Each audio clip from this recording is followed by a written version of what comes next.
I'm Mike Hounshell. I play alternative Americana rock music. I first became interested in music when I was about 5 or 6. My mom played piano in the house all the time, so my sister and I would sit around with her and sing when she played piano in the evenings. And I started playing trombone at 10 years old, and then I started playing bass professionally in a band when I was 15. They were looking for a bass player, and they happened to just be bad enough, and I happened to just be starting, and that's how it worked. Aside from my mom playing piano when I was growing up, a friend of mine started playing drums in a band, and I would go to his practices and sit there in the corner and sing along with the songs, and every once in a while they'd give me a microphone, and I'd act like I was singing along, and I know the microphone was off because I was bad.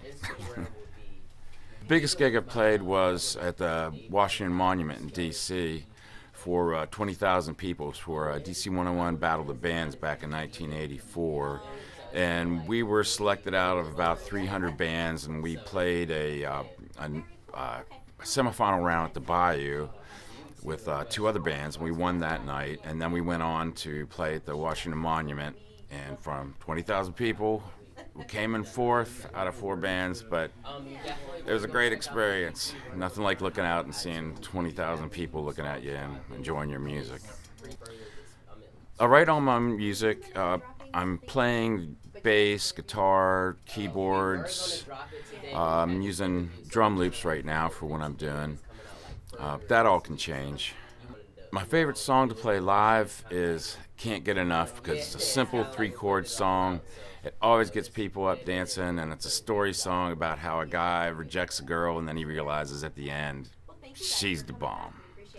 I consider myself an alternative artist because that genre seems to be pretty open, but I would say that I go towards rock, Americana. Some of my biggest influences have been Todd Rundgren as far as songwriting, and Carole King, big influence. And bands like Yes and Genesis influenced me a lot when I was younger. The first time I really felt successful in the music business was when I signed my first contract with Kinesis Records. It was with a band called Cathedral, not to be confused with the band Cathedral from the UK. We were first, we had the trademark on the name, and we happened to be in a niche market that people really liked, and it really took off. I got to play bass like I always wanted to, like Chris Squire, playing as many notes as I wanted to. If I wanted to play too many notes, the more the merrier. But I'd say that was about that time is when I started feeling successful, and now I'm just kind of having a second life, and I've still got music to write and play. I want to keep improving my music. My goal is to be a one-hit wonder. Be that Macarena guy, the Gangnam Style. You know, I realize at my age, I'm not the fresh face they're looking for, but I still have music to make, and I still feel like I have a lot to give. And come out and see one of my shows. I recorded an album back in 1980, 81. Released it myself. It got so much airplay.